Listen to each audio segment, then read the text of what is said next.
برائے محمد و آل محمد بلند تر صلوات۔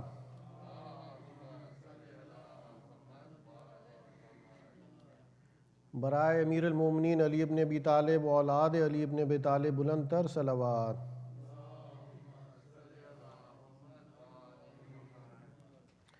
برائے تاجیل ظہور امام زمان بلند تر صلوات۔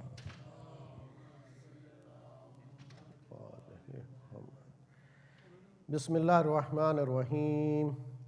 عن جابر بن عبد اللہ الانصاری انہ قال عن فاطمۃ الزہراء علیہ السلام بنت رسول اللہ صلی اللہ علیہ وآلہ قال سمعت فاطمۃ انہا قالت دخل علی ابی رسول اللہ فی بعض الایام فقال السلام علیک یا فاطمۃ فقلت علیک السلام قال انی اجد فی بدنی ضعفا فقلت له اعیذک باللہ یا ابتاہ من الضعف فقال یا فاطمۃ ائتنی بالکساء الیمانی فغطینی بہ فاتیتہ بالکساء الیمانی فغطیتہ بہ وسرت انظر الیہ واذا وجہہ یتلألأ کأنہ البدر فی لیلۃ وتمامہ وکمالہ اللہم صلی علی محمد محمد فما كانت الا ساعة واذا بولدی الحسن قد اقبل وقال السلام علیک یا امہ فقلت وعلیک السلام یا قرۃ عینی وثمرۃ فؤادی فقال یا امہ انی اشم عندک رائحۃ طیبۃ کأنہا رائحۃ جدی رسول اللہ فقلت نعم ان جدک تحت الکساء فاقبل الحسن نحو الکساء وقال السلام علیک یا جداہ یا رسول اللہ اتاذن لی ان ادخل معک تحت الکساء فقال وعلیک السلام یا ولدی و یا صاحب حوضی قد اذنت لک فدخل معه تحت الکساء اللہم صلی علی محمد وآل محمد فما كانت الا ساعة واذا بولدی الحسین قد اقبل وقال السلام علیک یا امہ فقلت وعلیک السلام یا ولدی و یا قرۃ عینی وثمرۃ فؤادی فقال لی یا امہ انی اشم عندک رائحۃ طیبۃ کأنہا رائحۃ جدی رسول اللہ صلی اللہ علیہ وآلہ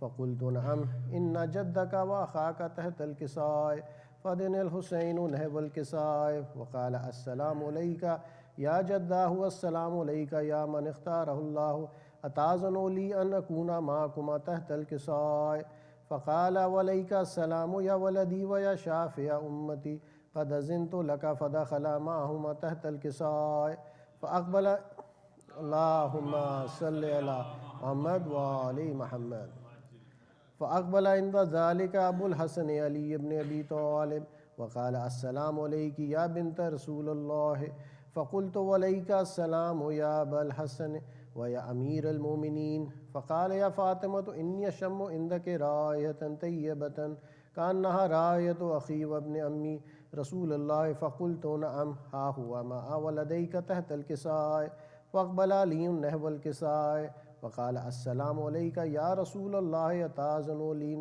ان اکون معکم تحت الکساء قال له علیک السلام یا اخی و یا وسی و خلیفتی وصاحب اللواء قد اذنت لک فدخل علی تحت الکساء اللہم صلی علی محمد وآل محمد ثم اتیت نحو الکساء وقلت السلام علیک یا ابتاہ یا رسول اللہ اتاذن لی ان اکون معکم تحت الکساء قال وعلیک السلام یا بنتی و یا بزتی قد اذنت لک فدخلت تحت الکساء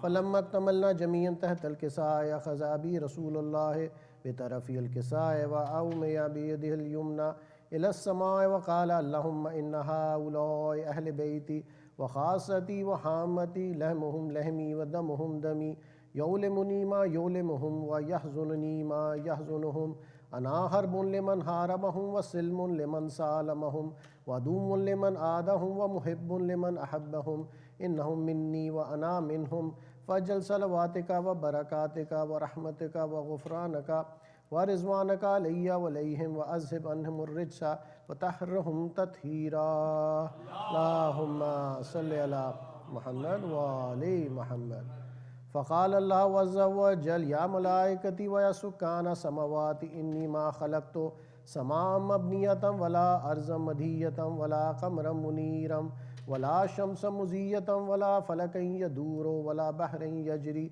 ولا فلکا یسری الا فی محبت هؤلاء الخمسة الذین هم تحت الکساء فقال الامین جبرائیل یا ربی ومن تحت الکساء فقال عز وجل ہم اہل بیت النبوت و معدن الرسالت ہم فاطمۃ و ابوہا و بالوہا و بنوہا اللہم صلی علی محمد و آل محمد فقال جبرائیل یا ربی اتاذن لی ان اہبط الی الارض لیکون معہم سادسا فقال اللہ نعم قد اذنت لک فاہبط الامین جبرائیل وقال السلام علیک یا رسول اللہ العلی الاعلی یقرئک السلام و یخصک بتحیت والاکرام ویقول لک وعزتی وجلالی انی ما خلقت سماء مبنیتا ولا ارضا مدھیتا ولا قمرا منیرا ولا شمسا مزیتا ولا فلکا یدور ولا بحر یجری ولا فلکا یسری الا لاجلکم ومحبتکم وقد اذن لی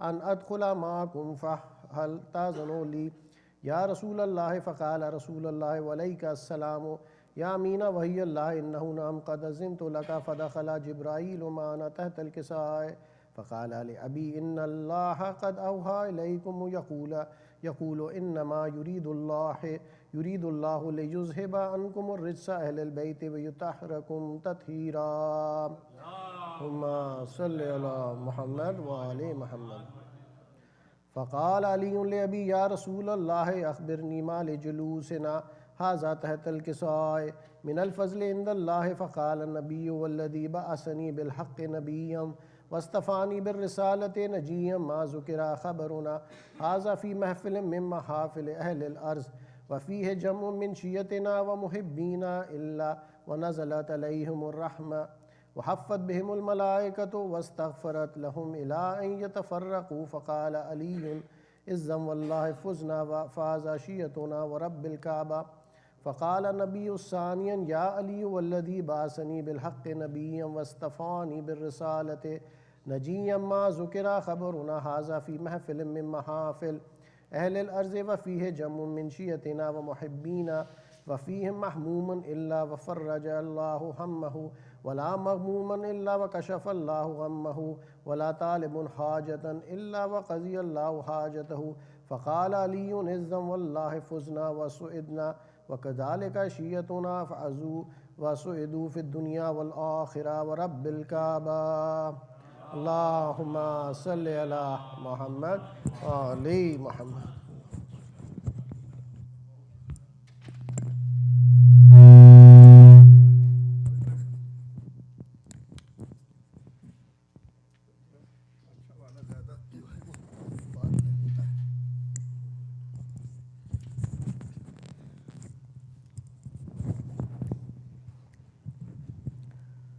بر محمد و آل محمد صلوات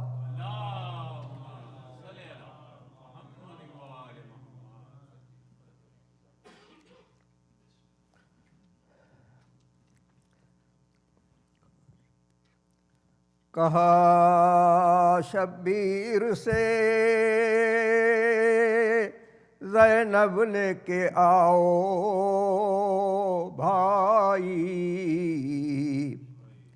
کہا شبیر سے زینب نے کہ آؤ بھائی دین اسلام ہے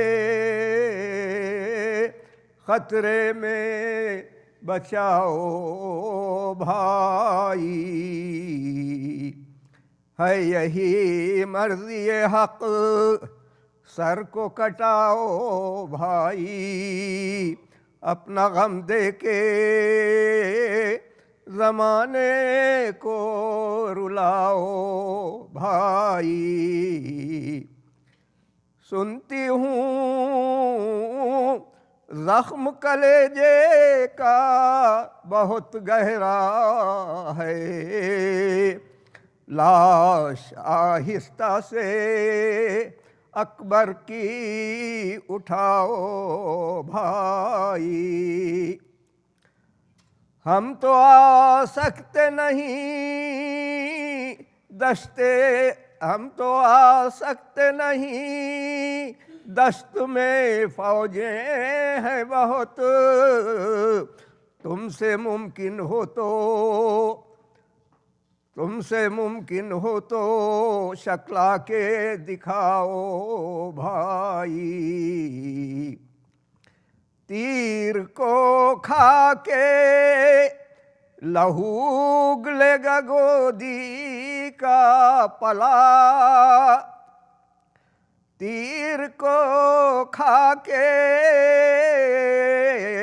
لہو اگلے گا گودی کا پلا، خاک پہ ننھی سی ایک قبر بناؤ بھائی، ہو اجازت تو بہن آ کے سہارا دے دے،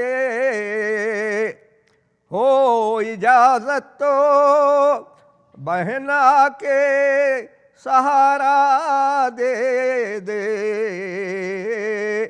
لاش اکبر کی اکیلے نہ اٹھاؤ بھائی، پیاس کا غم نہیں عباس کا غم ہے دل پر، پیاس کا غم نہیں عباس کا غم ہے دل پر، آ کے سینے سے سکینہ کو لگاؤ بھائی، سنتی ہوں تیر چلا فوج سے پانی کے عوض،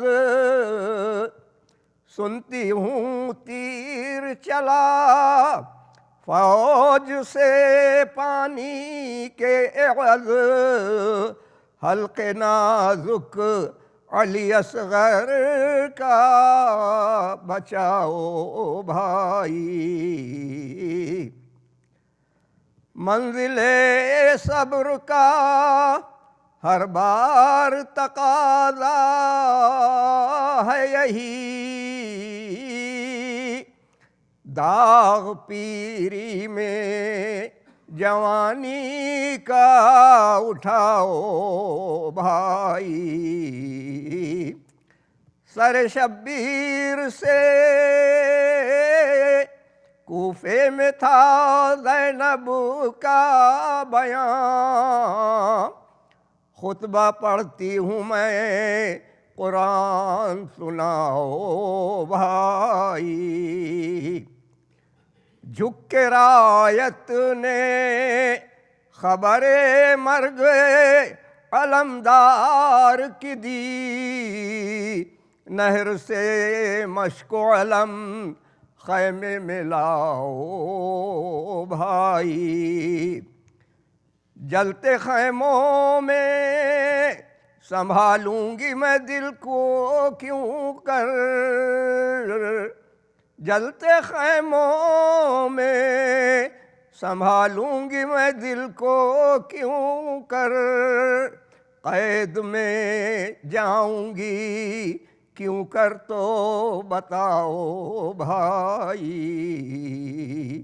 جلتے خیموں میں سنبھالوں گی میں دل کو کیوں کر، قید میں جاؤں گی کیوں کر یہ بتاؤ بھائی،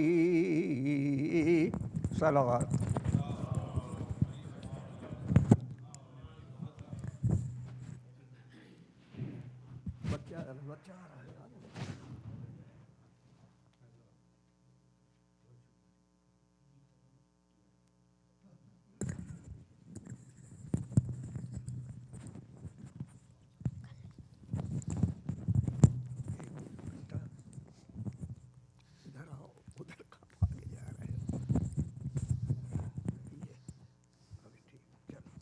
صلوات.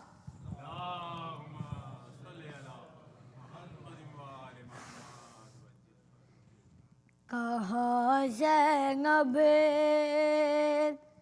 نے یہ رو کر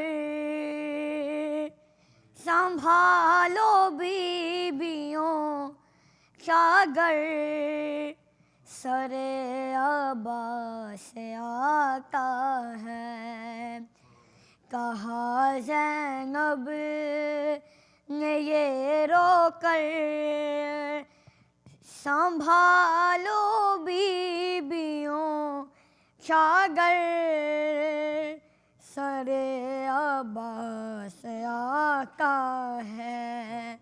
بلا لائے سکینہ کو بلا لائے سکینہ کو کوئی زندان سے جا کر سر عباس آتا ہے. یہ غیرت کا خدا ہے اس کی غیرت کا قاضا تھا کلا سرگے کے نیزے سے جو یہ سر گراتا تھا اور نہیں ہے پاس گر چادر کو رکھ لوہا کہیں سر پر سر عباس آتا ہے. بھرا ہوگا لہو آنکھوں میں اس کی خود ہٹاؤں گی میں بچپن کی طرح سے بھائی کا چہرہ بھلاؤں گی. اگر ممکن ہے تو گے کوئی پانی مجھے لا کر سر عباس آتا ہے. اسی احساس سے اس نے نظر اپنی جھکائی ہے. اسے معلوم ہے یہ کتنا غیرت منگوائی ہے. چھپائے کسی طرح زینب پڑے نیل شانوں پر سر عباس آتا ہے. ملا پانی اسے پوچھا تو کیا بکلائے گی زینب بھلا اس کی بکیگی کو کہاں سے لائے گی زینب. نگاہیں اسے کی گونگیں گی سکینہ کو یہاں آ کر سر عباس آتا ہے. کہ سب کی جھولیوں میں اپنے اپنے لاگلوں کے سر رقیہ ام لیلا ام فروا ماگر اصغر کی کہتی ہوئی ہر ماں سر اپنے لال کا رکھ کر سر عباس آتا ہے. کہا زینب نے یہ رو کر سنبھالو بیویوں شاگر سر عباس آتا ہے. سر عباس آتا ہے. صلوات.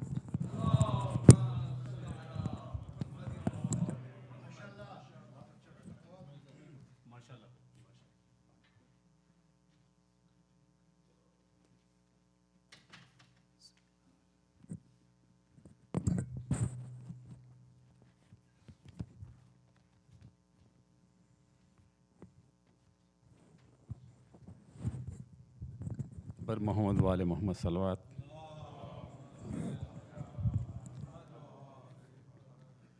سلام کے چند بانو کہاں تلاش کرے اپنے لال کو، بانو کہاں تلاش کرے اپنے لال کو، جنگل میں مار ڈالا ہے زہرا کی آل کو، بانو کہاں تلاش، زینب کے ساتھ روتی ہیں سب مل کے بیبیاں، زینب کے ساتھ روتی ہیں سب مل کے بیبیاں، جب دیکھتی ہیں وہ وقت زوال کو، جب دیکھتی ہیں روز وہ وقت زوال کو، زیبانو تلاش، اور شبیر دل کو تھام کے غش کھا کے گر پڑے، شبیر دل کو تھام کے غش کھا کے گر پڑے، دیکھا جو خون میں غرق نبی کے جمال کو، دیکھا جو خون میں غرق نبی کے جمال کو، بانو کہاں تلاش، اور شبیر میرے پاس ہے صدقے کو بس یہی، شبیر میرے پاس ہے صدقے کو بس یہی، جھولے سے لا کے دے دیا بانو نے لال کو، بانو کہاں تلاش، اور شبیر لا رہے ہیں میدان سے دیکھیے، شبیر لا رہے ہیں میدان سے دیکھیے، اپنے ضعیف کاندھوں پر 18 سال کو، اپنے ضعیف کاندھوں پر 18 سال کو، اور بازار شام میں وہ اسیروں کا قافلہ، بازار شام میں وہ اسیروں کا قافلہ، عابد نہ بھول پائے کبھی اس خیال کو، عابد نہ بھول پائے کبھی اس خیال کو لیلا دعائیں کرتی رہیں باد کربلا، لیلا دعائیں کرتی رہیں باد کربلا، یا رب جدا نہ کرنا کسی ماں سے لال کو، بانو کہاں تلاش۔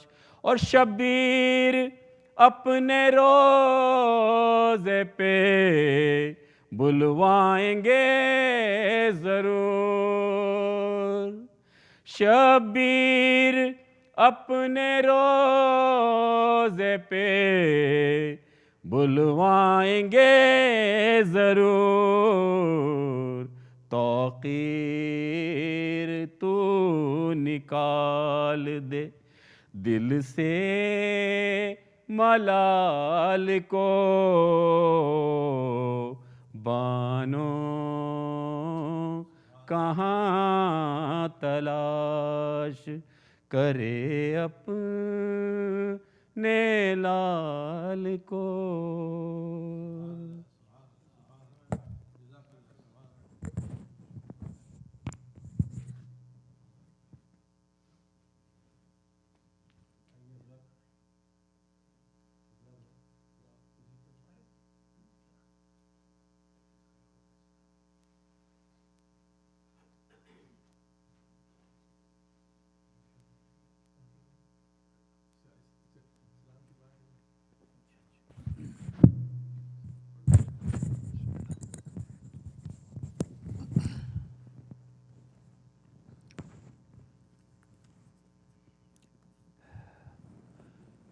ایک صلوات بھیج دینا۔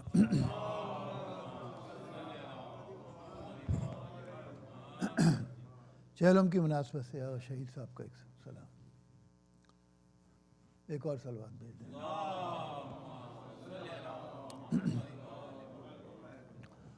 کعبے کا سما اور ہے مقتل کا سما اور، کعبے کا سما اور ہے مقتل کا سما اور، او حیدر کی اذاں اور تھی اکبر کی اذاں اور، حیدر کی اذاں اور تھی اکبر کی اذاں اور، کعبے کا سما اور، وعدہ میں خوشی لشکر شہ محو دعا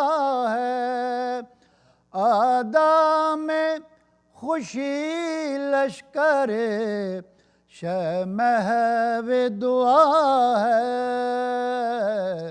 اور کچھ فکر یہاں اور ہے اور کچھ ذکر وہاں اور، کعبے کا سما اور، وہ کہتے ہوئے اٹھے یہ جوانان حسینی، کہتے ہوئے اٹھے یہ جوانان حسینی،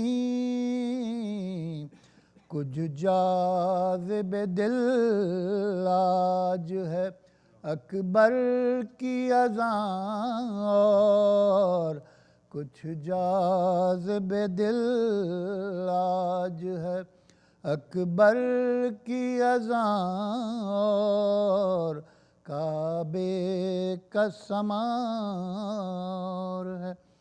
وہ شہ کہتے تھے اکبر سے کہ عباس کو روکو، شہ کہتے تھے اکبر سے کہ عباس کو روکو،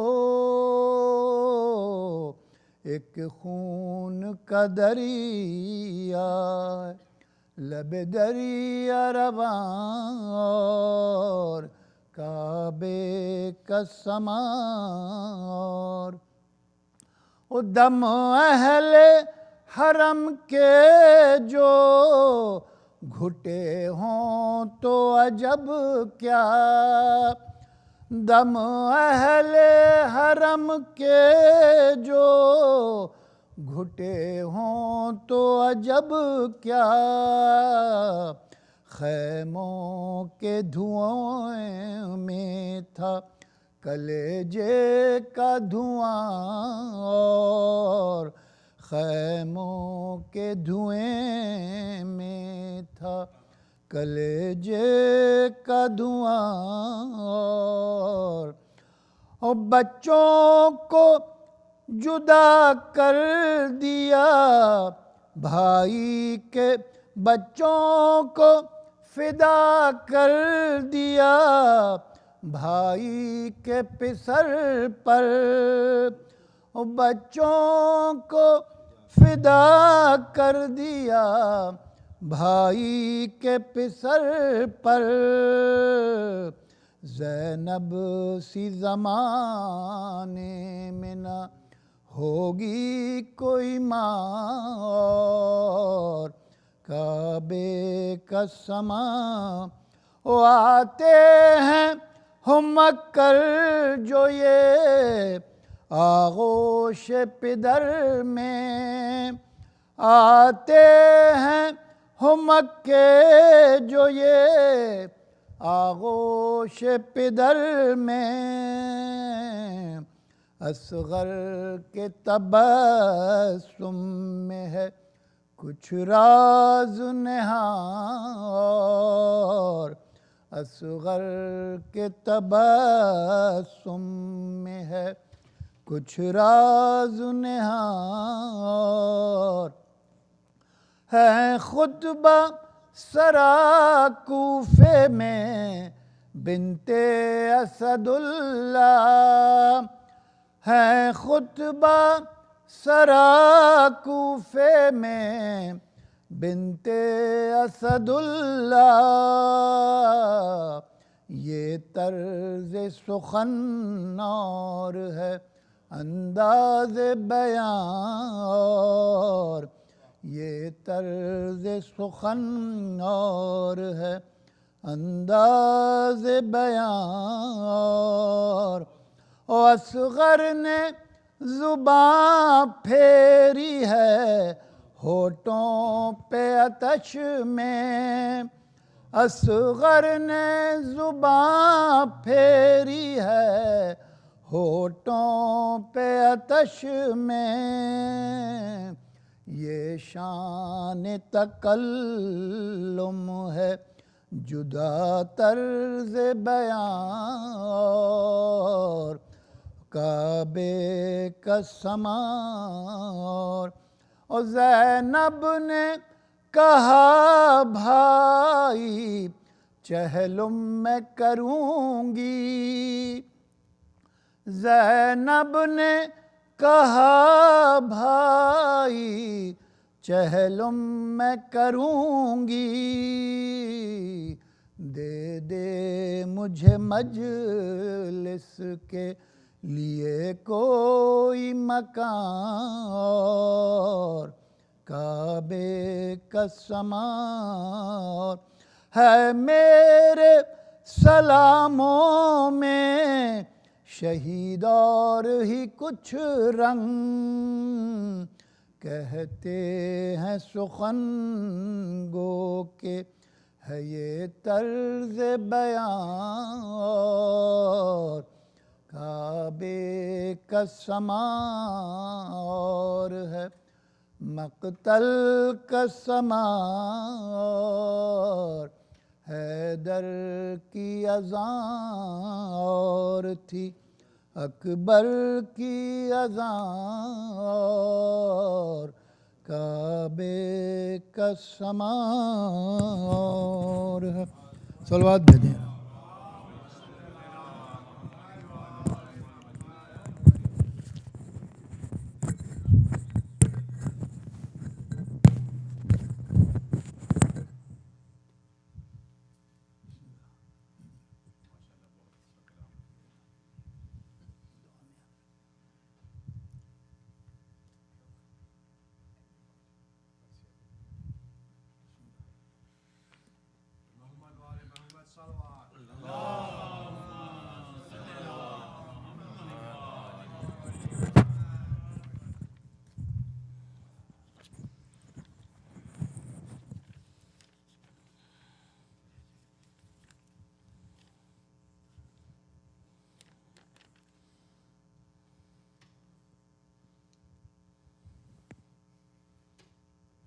بر محمد و آل محمد بلندتر صلوات۔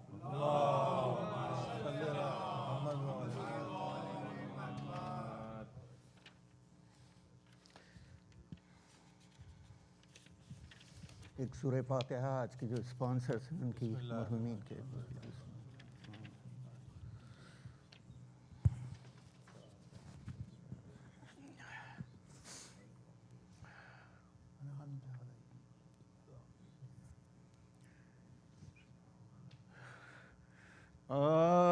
درود پڑھ کے وطن کو چلا حسین کا لال،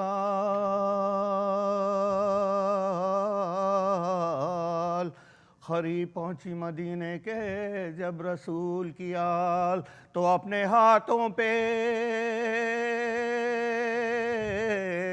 زینب نے رکھے سر کے بال، کہا مدینے سے کلثوم نے برنجو، کہا مدینے سے کلثوم نے برنجو، اور لٹا کے آئے ہیں زہرا کے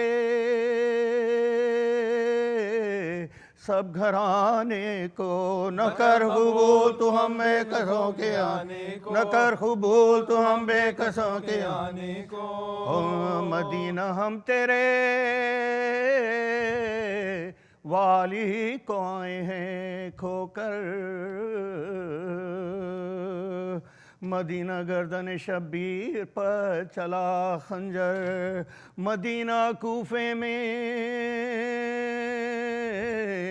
سر ننگے ہم پھرے در در، مدینہ داغ رسن ہے ہمارے شانوں، مدینہ داغ رسن ہے ہمارے شانوں پر، ہم آئے زندہ پہ زہرا کا نور عین نہیں، مدینہ اکبر قاسم نہیں حسین، مدینہ اکبر قاسم نہیں حسین نہیں، اور ہلی زمین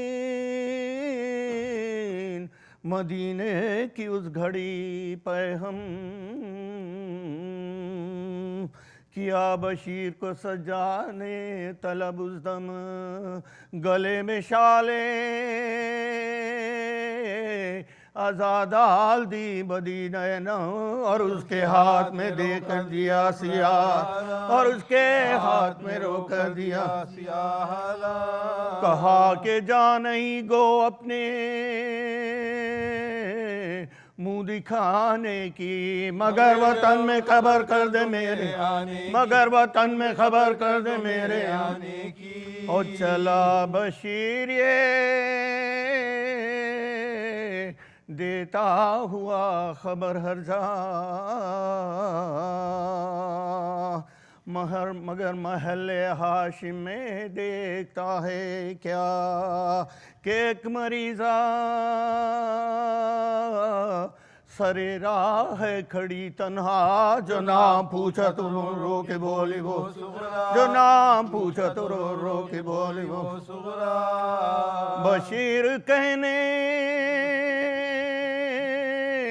لگا کیوں تو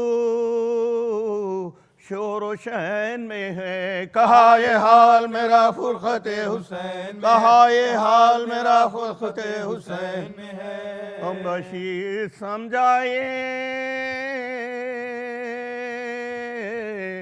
بنت حسین ہے سغرا. خاموش رہ گیا سغرا کے منہ پہ کچھ نہ کہا. پکاری فاطمہ گردن میں دیکھ شال عزا. تو بھائی لایا ہے کس کی سنانی مجھ کو سنا. تو بھائی لایا ہے کس کی سنانی مجھ کو سنا. وہ بولا قاصد بیمارے کربلا ہوں میں. سنانی خبر پیغمبر پہ لے چلا ہوں. سنانی خبر پیغمبر پہ لے چلا ہوں میں. وہ بولی رو رو کے بھائی یہ کیا سناتا ہے. وہ کون ہے جسے بیمار تو بتاتا ہے. سنانی کس کی ہے یوں مجھ کو ہول آتا ہے کہ مصطفیٰ کی لہر سے تو کہنے جاتا ہے. کہ مصطفیٰ کی لہر سے تو کہنے جاتا ہے. امام پھینکے اس نے کہا دہائی ہے تیرے حسین کی سغرا سنانی آئی. تیرے حسین کی سغرا سنانی آئی ہے. اور زمین پہ ہائے پدر کہہ کے گر پڑی سغرا. خبر یہ پھیلی تو ماتم ہر ایک گھر میں ہوا. تمام عورتیں نکلی گھروں سے کرتی بکا. نبی کی خبر پر جا کر بشیر نے یہ کہا. نبی کی خبر پر جا کر بشیر نے یہ کہا. اور سفر سے لٹ کے ادھر بھوکی پیاسیاں آئیں. اٹھو رسول تمہاری نواسیاں. اٹھو رسول تمہاری نواسیاں آئیں.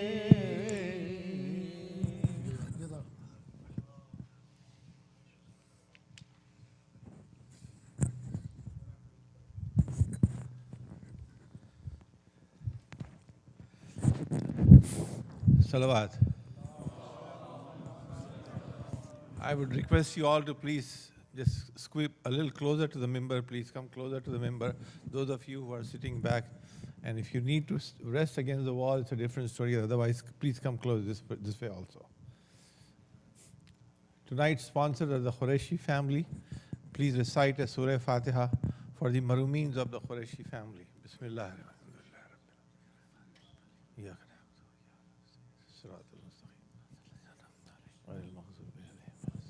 Bismillah. Bismillah. Bismillah. Salawat. Allahumma salli ala Muhammadin wa ala Muhammad. As we continue our program of Majalis during this Ayyam-e-Azhar, tomorrow will be the last Majlis by Mawlana Sheikh Mehdi Muslim here at Baitul Khaim this year. May Allah give him tawfiq and sihat and also success in future, inshallah.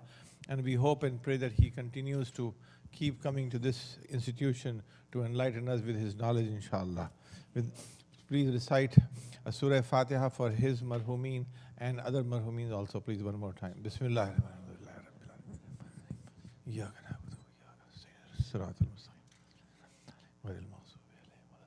Bismillah. Bismillah. Bismillah. Tomorrow's sponsor of tomorrow's Majlis is Mr. and Mrs. Wahid Jafri and Ahsan and Zahir Jafri. So they request you to please be here for tomorrow's Majlis. Next weekend, Friday, Saturday, and Sunday, we have a new speaker here, Sayyid Hussain Ahmad.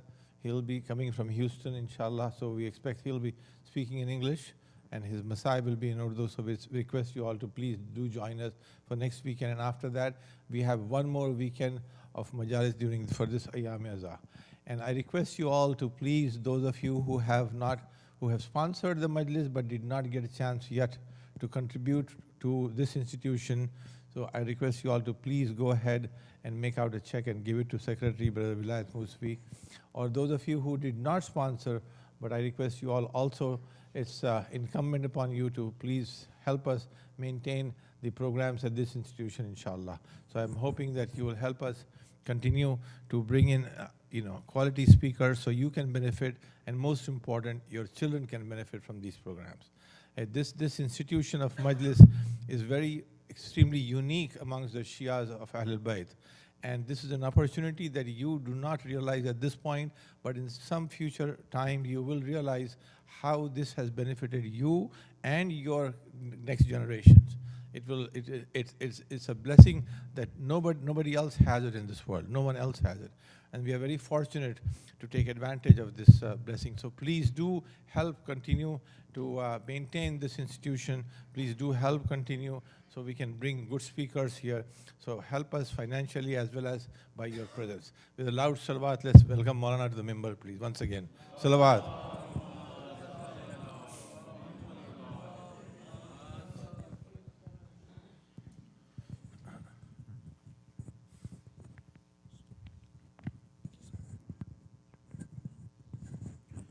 رحم الله من قرأ الفاتحة. أعوذ بالله من الشيطان الرجيم. اللهم صل على محمد. بسم الله الرحمن الرحيم. مالك يوم الدين. مستقيم صراط الذين. بسم الله الرحمن الرحيم.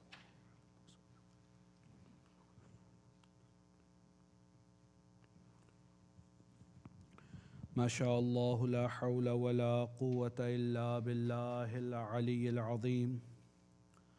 حسبنا الله ونعم الوكيل، نعم المولى ونعم النصير. أعوذ بالله من الشيطان الرجيم. بسم الله الرحمن الرحيم. الحمد لله رب العالمين. الحمد لله مالك الملك مجري الفلك مسخر الرياح فالق الإصباح ديان الدين رب العالمين. الحمد لله الذي لم يتخذ ولدا ولم يكن له شريك في الملك ولم يكن له ولي من الذل وكبره تكبيرا.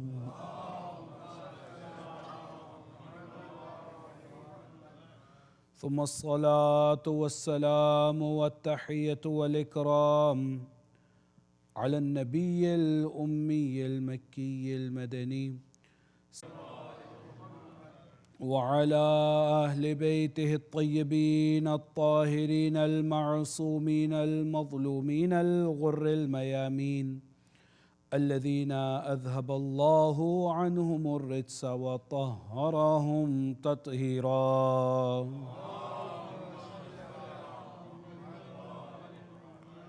ولعنة الدائمة على أعدائهم من حين عداوتهم إلى قيام يوم الدين. أما بعد، فقد قال الله الحكيم في كتابه الكريم وقوله الحق. بسم الله الرحمن الرحيم.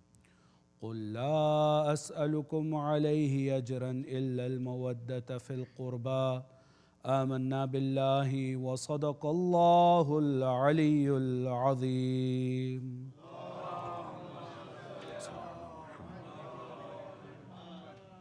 Respected elders, my dear brothers and sisters, Assalamu alaikum wa rahmatullahi wa barakatuh. أعظم الله أجورنا وأجوركم بمصابنا بأبي عبد الله الحسين وأولاده وأعوانه وأنصاره. May Allah subhanahu wa ta'ala amplify in your reward and in our reward in the commemoration of the martyrdom of Chief of the Martyrs, Sayyidul Shuhada Abu Abdullah, and his son, and the martyrdom of his companions and rest of his family members. Tonight being the day of Arbaeen and night after the day of Arbaeen, we begin by sending our salams to our master Imam Sayyid al-Shuhada. And in our imagination, as we are standing in Karbala in front of his grave, and inshallah one day Allah will bless us with that opportunity, inshallah. Assalamu alayka ya Aba Abdillah wa ala al-arwah allati hallat bifinaik. عليك مني سلام الله أبدا ما بقيت وبقي الليل والنهار ولا جعله الله آخر العهد مني لزيارتكم. All together. السلام على الحسين وعلى علي بن الحسين وعلى أولاد الحسين وعلى السلام عليكم جميع الشهداء كربلاء ورحمة الله وبركاته.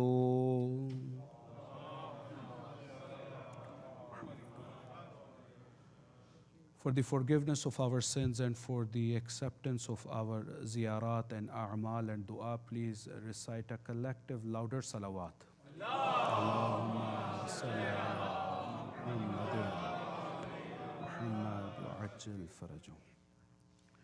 Brothers and sisters, as all of you are aware, today was the day of Arbaeen, and last night we spoke about the significance of this day in terms of the victory of Sayyid al-Shuhada and the accomplishment of that mission which he had and the responsibility which he had on his shoulders, how he fulfilled that responsibility and how he took care of that mission which he was commissioned by Allah subhanahu wa ta'ala, and the same mission which was taken along with the mission of Sayyida Zainab Sharikatul Hussein and Imam Ali ibn al-Hussein, Sayyid al-Sajjad Zainul Abidin, salawatullahi wa salamu alayhi.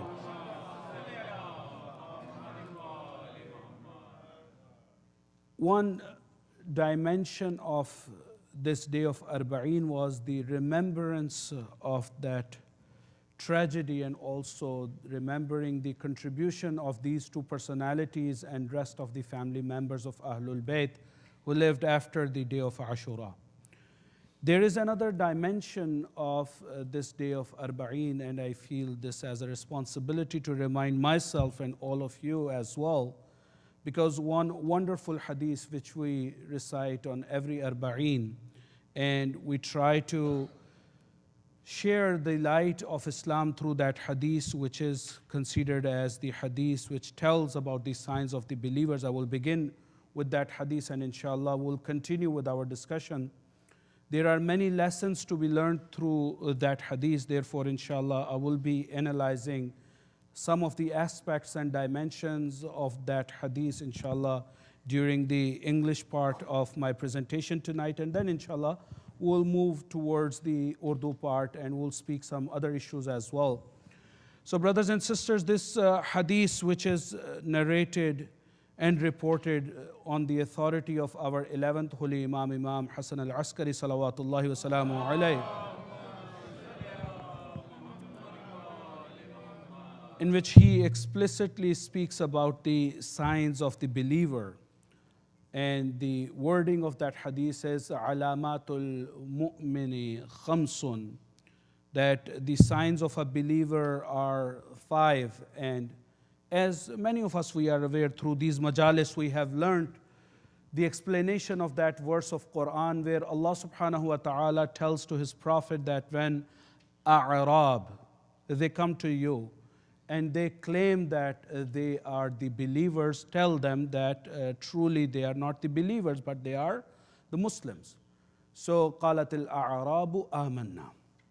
So, when A'rab, they come to you, O Prophet, and they say that we are the believers, we are the mu'mineen. Tell them that you are the Muslimin. So that verse of Holy Quran is referring to a very important fine line between Islam and Iman. And we should not be forgetful or oblivious to that fact that Iman is a higher degree of Islam.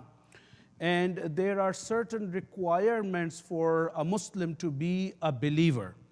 So when a person testifies the oneness of Allah and testifies the prophethood of the last of the and the seal of the prophets, Ahmad Mujtaba Muhammad Mustafa sallallahu alaihi wasallam, that person is considered a Muslim. But to reach to a higher level and initially to enter to that fold of Iman, this person needs to fulfill certain requirements and the conditions. And among them, that a person cannot be a true believer or a mu'min unless that person testifies the Amirul Mu'mineen's vilayat as well, and the vilayat of Ahlul Bayt. Therefore, and this is something which has agreed upon by the majority of Muslims as well. Therefore, you will see that when Muslims in general, they speak about the ranks of Iman, in one way or other, they will speak about the importance of the recognition of the Imam. Therefore, we know there are the verses of Holy Quran which are referring to the day of judgment or the day of resurrection, where the Quranic verse explicitly speaks about that وَيَوْمَ نَدْعُو كُلَّ أُنَاسٍ بِإِمَامِهِمْ, that on that day we will resurrect everyone with their Imam. نَدْعُو كُلَّ أُنَاسٍ بِإِمَامِهِمْ. Very similarly, the verses of Quran which are referring to the concept of obedience. أَطِيعُوا اللَّهَ وَأَطِيعُوا الرَّسُولَ وَأُولِي الْأَمْرِ مِنْكُمْ. All of us, we have memorized these verses, and these are very important to lay the foundation of Iman. Because beside these verses, if we want to act upon the teachings of Islam and we minus and we deduct the concept of imamat and the representative of Allah subhanahu wa ta'ala among us, then it is one of the rejection of the one of the zururiyat and necessities of Islam, as we see in the verses of Quran. It is explicitly mentioned. And then we have a number of verses which are talking about, for instance, ayah of vilayat itself, where Allah subhanahu wa ta'ala speaks about إِنَّمَا وَلِيُّكُمُ اللَّهُ وَرَسُولَهُ وَالَّذِينَ آمَنُوا الَّذِينَ يُقِيمُونَ الصَّلَاةَ وَيُؤْتُونَ الزَّكَاةَ وَهُمْ رَاكِعُونَ, and ayah mubahala. All these ayat are there. So now, starting from this point, when we are aware that Iman is at a higher degree and does require some of the conditions to be fulfilled and to be met, therefore we need to carefully look at this hadith of our 11th Imam. And one thing before I mention that hadith, the words of that hadith, we need to keep in our minds that there is a consensus of ulama that when we speak about the authenticity of a hadith, there are different criteria when we speak about the jurisprudential ruling of a hadith, and then ethical and theological reasoning or theological foundation of a hadith in terms of its sanad and its implication. So when we speak about this hadith, indeed it is one of the mursal hadith, but at the same time we have some other hadiths which are there to prove whatever is said in this hadith. But at the same time, as I just have mentioned, in terms of theological concept and ethical and moral concept, this hadith can be acted upon, and it is very instrumental. Therefore, 11th Imam, Imam Hasan al-Askari, salawatullahi wa salamu alayhi, speaks about these 5 signs of a believer, that a believer is someone who performs every day salat ihda wa khamseen, 51 rakat of salat every day. And then at-ta'afiru ala al-jabin, that he places his forehead on dirt whenever he performs sajda. And then al-jahru bi bismillahir rahmanir rahim, when a believer recites Bismillah, especially during Salat, this person recites out loud Salat. And at-takhattum bil yameen, that this person wears the ring in his or her right hand, and ziyaratul Arbaeen, Fifth one is that this person performs the ziyarat of Imam Sayyidul Shuhada on the day of Arbaeen. So very quickly, a little bit analysis of this hadith. If you were to ponder upon this hadith, you will find out that there are two axles and two major themes in this hadith. That all these 5 signs are connected to two things. One, these are connected to Imam Sayyidul Shuhada, Aba Abdullah al-Husayn, salawatullahi wa salamu alayhi. And the other is the foundation of Islam. Which one is that? As-salat. As-salat umududdin. Salat is the main pillar of Islam and the religion. So if you were to carefully analyze this hadith, when we speak about, for instance, at-ta'afiru ala al-jabin, that a believer places his or her forehead on the dirt. So indeed, this is the state of salat and the state in which a person prostrates and performs sajda. This is the highest position in terms of spirituality. So when we speak about the importance of salat and some spiritual dimensions of salat, and sometimes we feel this as a burden to perform a salat, but there are a number of ahadith which are speaking about the importance of salat and each and every single aspect of the acts of salat, that sajda is a position where a person becomes closest to Allah subhanahu wa ta'ala. And as sometimes we feel that it is hard for us to stay a bit longer in sajda, it is said in a hadith, if a person were to understand whatever is hidden in sajda and what station a person is achieving while prostrating, this person will never pick his head up. He becomes so closer to Allah subhanahu wa ta'ala. And in fact, it reminds me of that wonderful event when the Prophet of Islam, Ahmad Mujtaba, Muhammad Mustafa sallallahu is performing salat inside the mosque. And there are a number of people praying behind him.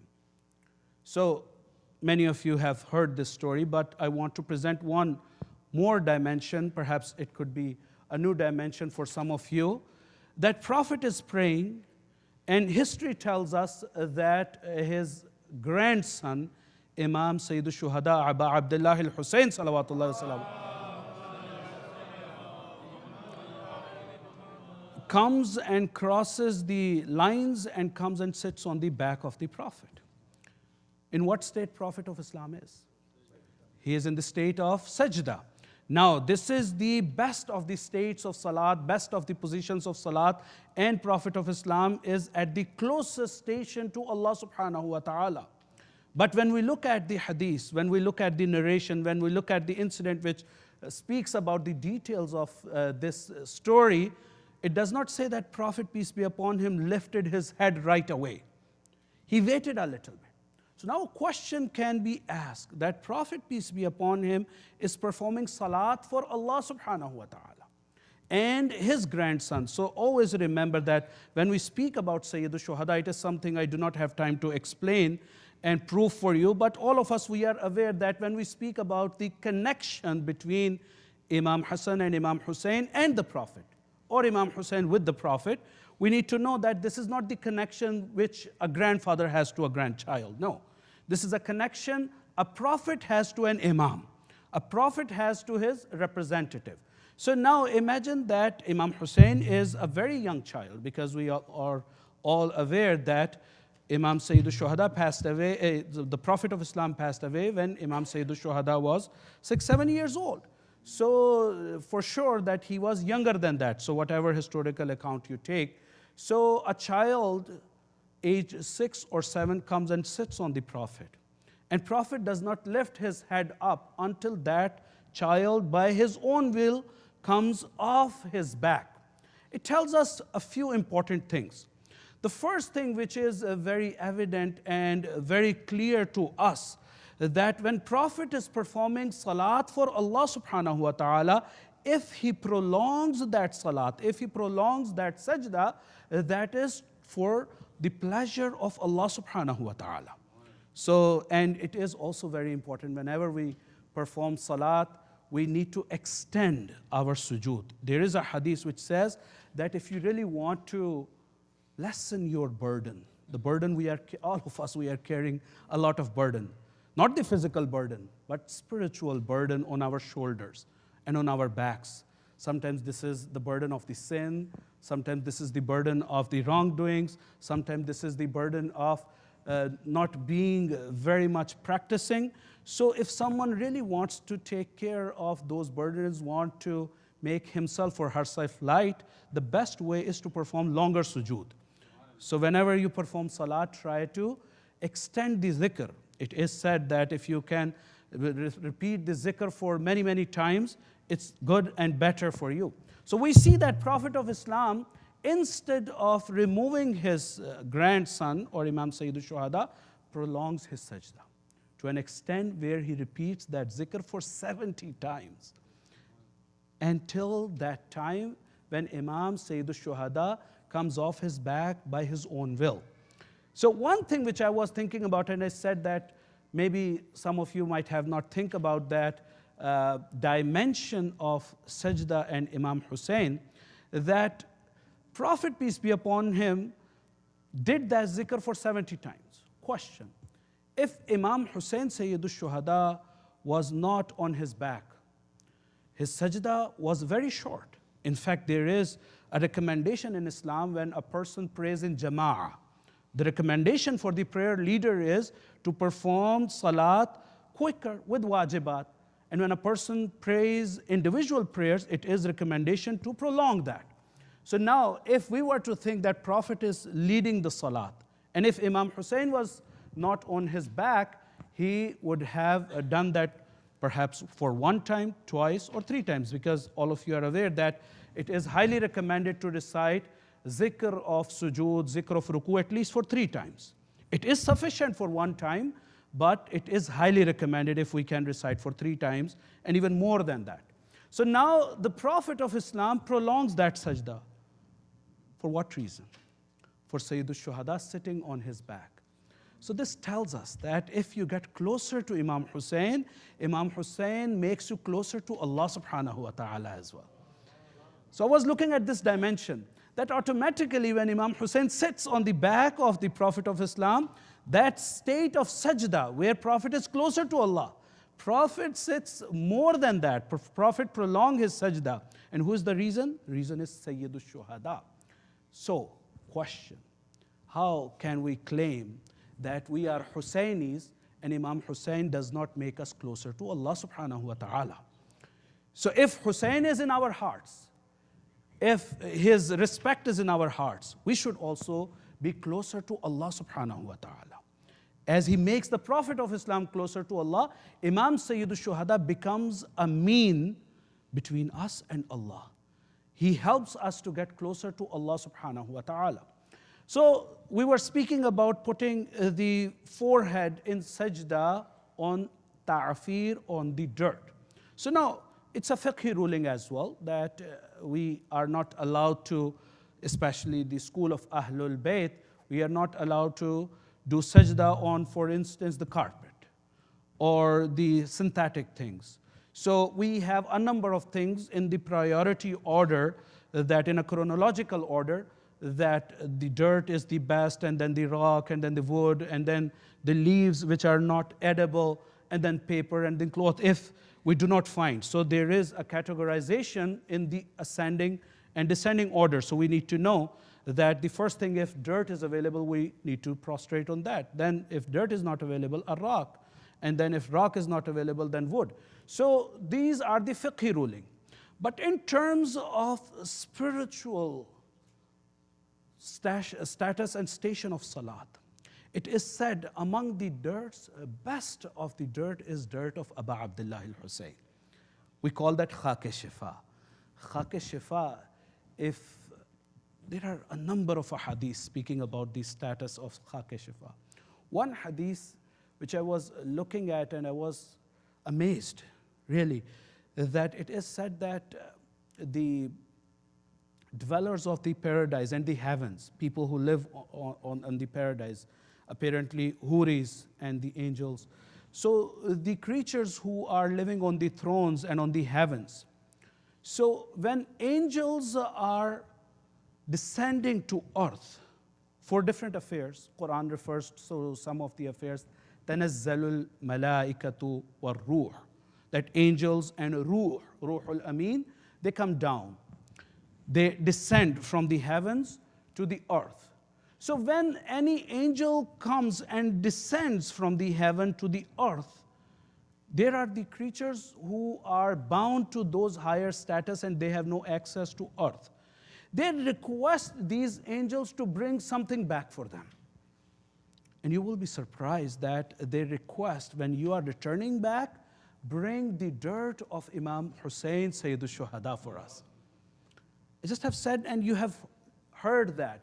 But remember one thing, where they are located. So in spiritual realm, when we are speaking about the spiritual realm, they are indeed at a higher place, at a very sacred place. And they are demanding for something that shows that thing does not exist there.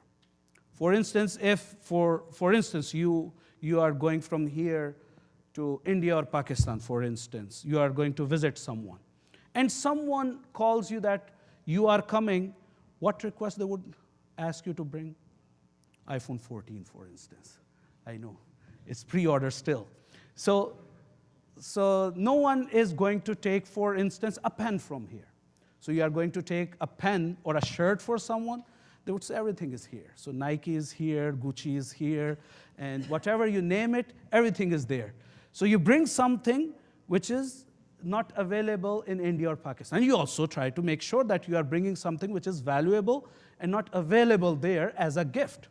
So that sense shows us when the angels are taking Khake Shifa to the heavens, that heavens which has everything, but Khake Shifa on the earth has such a status that it is worth taking that Khake Shifa to the heavens. Salawat ala Muhammad wa ala Muhammad.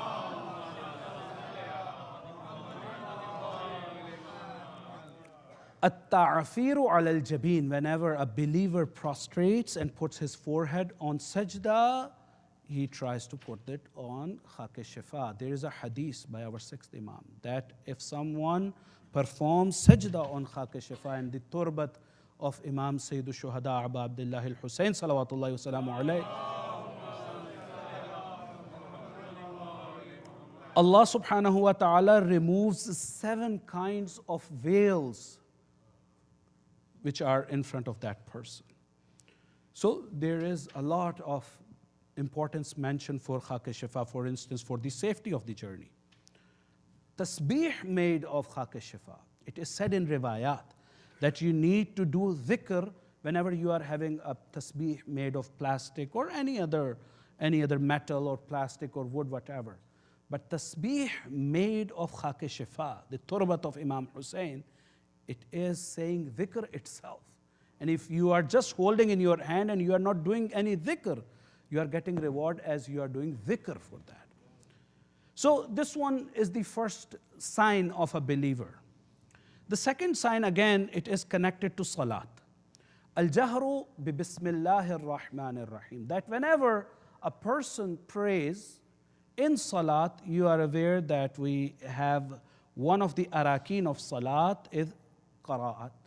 And among qira'at, Surah Al-Fatiha is mandatory among 2 first rakat, Alhamd, and then a surah as well, one of the surah, any chapter, complete chapter of the Quran, as the jurisprudential ruling is that at least a complete surah after Alhamd should be recited. Therefore, there is a difference of jurisprudential ruling between us and the other schools in Islam, that they would say any verse can be recited, but our fuqaha, they have given the ruling at least one complete surah, no matter it is short or it is longer, you can recite any surah after Alhamd. But Alhamd and surah, they begin with Bismillahir Rahmanir Rahim. So this is another fiqhi ruling, that whenever you recite a surah, begin with Bismillah, as our fuqaha and majority of the scholars of Ahlul Bayt school, by looking at the traditions of Ahlul Bayt, they consider that Bismillah is the part of every surah. So whenever you recite any surah, do not forget to recite Bismillah before that. So now you are reciting Bismillah. The sign of a believer is that believer recites Bismillah out loud, bil jahr. We are aware that in Fajr Salat, jahr is required. Very similarly, the first 2 rakat of Maghrib and Isha, jahr means reciting out loud. And ikhfa means reciting with concealed or lower voice. So now, in Zuhr and Asr, you recite Alhamd and Surah with a concealed voice. You do not raise your voice. But sign of a believer is that a believer recites Bismillahir Rahmanir Rahim out loud. So now, there is a reason behind that. But before we speak about that reason, we need to understand that what is the status of Bismillah. Bismillah, it's one small ayat and we take it for granted. It's a miraculous verse of Quran. Some ulama, they have mentioned, many people, they die for Ism A'azam. They say nothing can be better than Bismillah in terms of Ism A'azam. It is given to us without any effort, so we take it for granted. You know that story where someone went to a scholar and asked that I go to work, and there is a river between my town and my work, and I have to cross. There is no bridge. So either I need to take a ship or boat, or I need to take the bridge, which is far away. So help me with a dua or something so I can cross the bridge by walking on it, by walking on the river. So he says, okay, I will do that.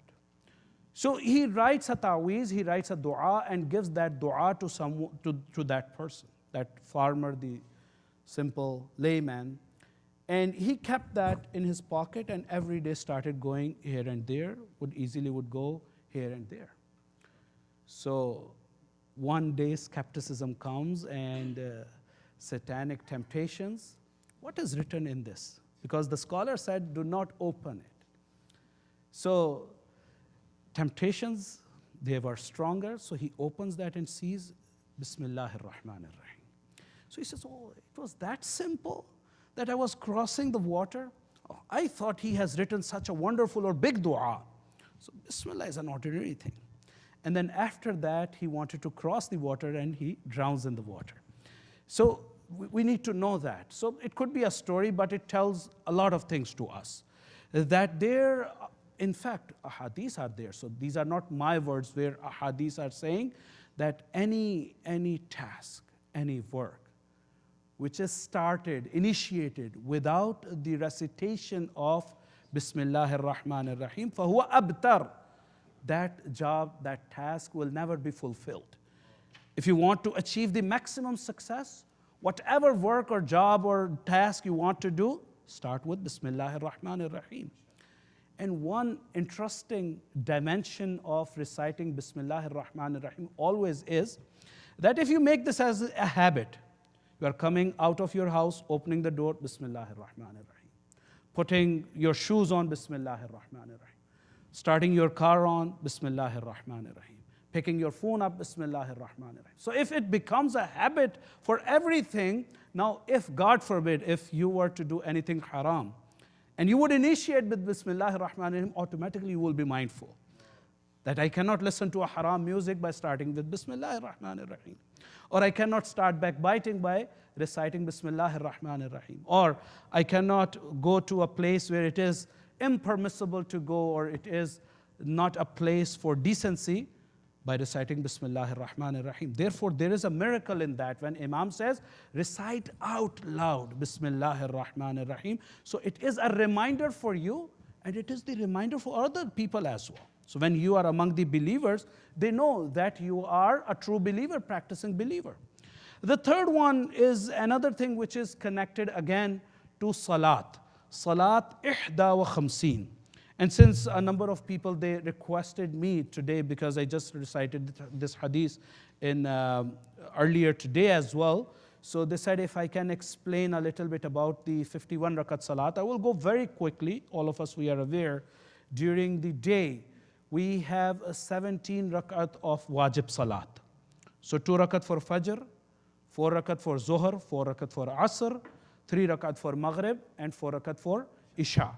So these are the 17 mandatory rakats and units every Muslim has to perform. Our brothers, they would call this wajibat or faraid, and we call them wajib salat. So now there are other 34 units which are highly recommended to be offered. And unfortunately, we are not very much practicing on that. And we see that our brothers, they are very much dedicated to offer nawafil. In fact, our Imam is saying that it is the sign of the believer. May Allah help all of us, including myself, that we become lazy, and many of the times we forget that. So I would suggest that at least once in a month, if a person, at least beginning from the habit that a person should try to perform one day, at least one day during a month, and then gradually increase those days during the month to increase the number of rak'at during the prayers. So what are those rak'at? Every prayer has its own nawafil. So Fajr has 2 rakat of nafila before Salatul Fajr. Zuhr has 8 rakat of nafila before Zuhr. Asr also before Asr. Maghrib has 4 rakat after Salatul Maghrib. And Isha has 1 rakat if you stand and pray, and if you sit down, there is an option and pray. It is 2 rakat, which is considered 1 rakat. And then there is Salatul Layl, 11 rakat. So Salatul Layl, Namaz-e-Tahajjud, Namaz-e-Shab, brothers and sisters, it is very, very important salat. One very famous mystic, in fact, let me mention the name of his student first. All of you have heard the name of Allama Tabatabai, the Sahib Tafsir al-Mizan. Allama Tabatabai is one of the famous contemporary scholars. His teacher is Marhum Sayyid Ali Qadi. So he's a very well famous name in terms of spiritual discourse. So he tells to his student Allama Tabatabai that if you want to attain the best of this world, then offer Salatul Layl. And if you want to attain best of hereafter, offer Salatul Layl. So Salatul Layl is one salat which helps you to achieve the best of this world and hereafter. In fact, we have a hadith that if a person offers Salatul Layl regularly and then complains about the sustenance, then belie that person. Tell that person you are lying. And this is hadith, that it cannot be possible that someone prays Salatul Layl and has difficulty in terms of the sustenance. So Salatul Layl is one very important salat. So if for some reason, if we cannot pray, because 11 rakat are offered for salat, every single salat with 2 units is called Namaz-e-Shab or Salatul Layl. And then afterwards, 2 rakat is called Salatul Shafr. And 1 rakat is Salatul Witr. So in Salatul Shafr, there is no qunut. But in Salatul Witr, it is 1 rakat and there is qunut. So if you have ample time, try to offer all 11 rakat. But if you do not, then at least last 3 rakat, Shafr and Watr. And even if you do not have time for 3 rakat, at least 1 rakat Witr. Make this as a practice. At least once in a week, try to offer Salatul Layl. And you will feel change in yourself. Many people, they have experienced this. Salatul Layl is, that salat when everyone is sleeping, when everyone is forgetful of the Creator, you spread your prayer mat and you stand in the service of Allah just for Him. No one is watching you. It's not the time of ostentation or showing off. It's you and Allah. And then how do you begin? Ilahi al-af, Ilahi al-af, Ilahi al-af, atubu ilallah, atubu ilallah. That, oh Allah, I have come to you with sins. Have your mercy upon me. So this is in terms of 51 rakat salat that a believer signs, that a believer performs every day 51 rakat salat, including wajibat and mustahabat and nawafil. So the fourth one is Ziyaratul Arbaeen. Before that, the fourth one, I would say that I'm not reciting in the order, so I want to connect Urdu portion, so I would take the ziyarat with the fifth one. So let me talk about the fourth one. At-takhattum bil-yameen, that a believer wears the ring in right hand. So there are recommendations, and in terms of wearing a ring, first of all, it is sign of a beauty for a man, and we need to be mindful that wearing gold is not permissible for man. So sometimes people, they think that, oh, it's not permissible in salat. No, at all it's not permissible. A man cannot wear, based on the fiqhi ruling of fuqaha in school of Ahlul Bayt, a man should not wear the ring made or a chain made of the gold. So any ring which is made of the silver can be worn, and then we need to know that some stones are there. And at-takhattum bil-yameen, that a person wears the ring in the right hand side. So what stone should a person get? Nowadays it's very common, and it's interesting that once again world is going back towards those spiritual dimensions. And you know, if you were to read some researches about the dimensions and the effects of the stones, many people now, they are having faith. They have seen those miraculous effects of different stones in terms of absorbing the negative energies and spreading the good energies. And now they would say, if you are having a stone, let the rays of the sun pass through that stone and you will feel wonderful and amazing emotions in your life. So Islam is speaking about that there are some stones, noble stones, and every believer should wear them in their hand. Should, meaning recommendation, not mandatory. So among them, the best is aqiq. And fortunately, it's still not that expensive. And Allah subhanahu wa ta'ala has made it accessible for everyone. And you know, one reason why aqiq is so unique and why aqiq is so sacred, and wanted the vilayat Amirul Mu'mineen Ali ibn Abi Talib salawatullahi wasalam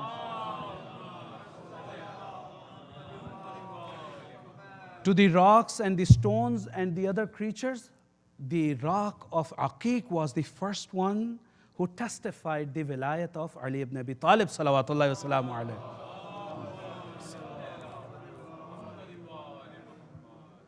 And there are many, many benefits in a hadith that a person who wears aqiq will never be empty-handed, will never be attacked by a beast, or it's a safety for a human being, and it's source of ornament as well.